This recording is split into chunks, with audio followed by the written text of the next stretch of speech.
আসসালামু আলাইকুম। ঋণ খেলাপিরা আবারও প্রমাণ করলো যে আমাদের এই দেশের জনগণের ভবিষ্যৎ পুরোপুরি অন্ধকার।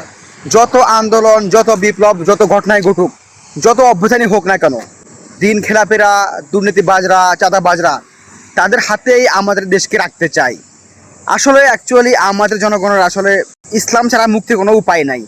এই যে দেখুন, এই 2026-এর জাতীয় সংসদ নির্বাচনে এখানে প্রায় 61 জন ঋণ খেলাপি প্রার্থী হয়েছে। তারা এক একজনের যদি ঋণ খেলাপি আপনি শুনেন যে এক একজনের কত টাকা করে ঋণ আছে, তারা প্রায় এক একজনে অ্যাপ্রক্সিমেটলি 2000 কোটি টাকা করে এক একজনের ঋণ নিয়েছে।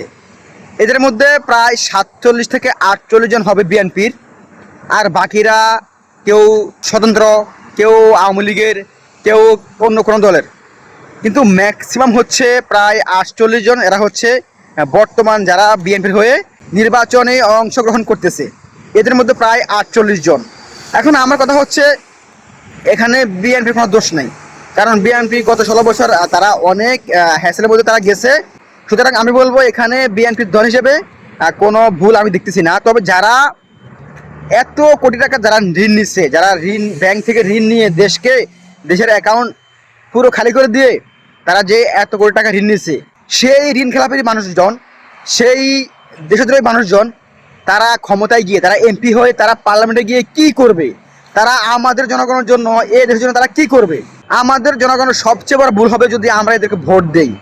আমরা কোনো দলকে নিয়ে কিছু বলতেছি না, এখানে অফিসিয়ালি বলা হচ্ছে।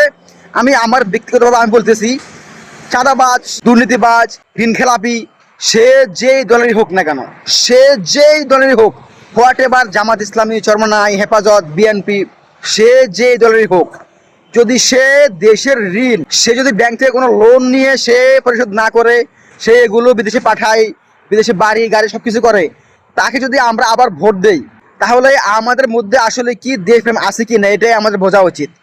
যারা ঋণ খেলাপি, ঋণ নিচ্ছে, যারা ঋণ নিয়ে ঋণ দিচ্ছে না, তারা তো দেশদ্রোহী, তারা আমাদের দেশের শত্রু, এটা আমরা জানি, আমরা বুঝি।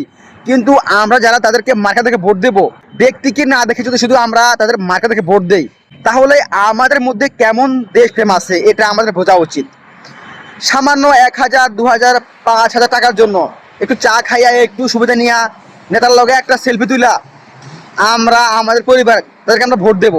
অথচ সেই নেতা শত শত হাজার হাজার কোটি টাকা তারা ঋণ করে বসে আছে। তারা আমাদের দেশ থেকে, আমাদের ব্যাংকগুলোকে তারা খালি করে দিছে। অথচ আমরা আবার সেই ঋণ খেলাপি, সেই চিটার, সেই বাটপার, সেই চাঁদাবাজ, সেই দুর্নীতিবাজ যারা নেতা, তাদেরকে আমরা মার্কা দেখে ভোট দিচ্ছি। ভাই, এমনটা করেন না প্লিজ। এই দেশটাকে বাঁচান, এই দেশটাকে বাঁচান। মার্কা দেখে না, ব্যক্তিকে দেখে ভোট দেন।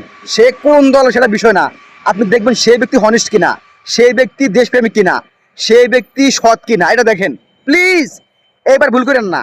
বিগত 54 বছরে আমরা যা ভুল করছি, দয়া করে এই 2026-এর এই নির্বাচনে যেন আমরা ভুল না করি, প্লিজ।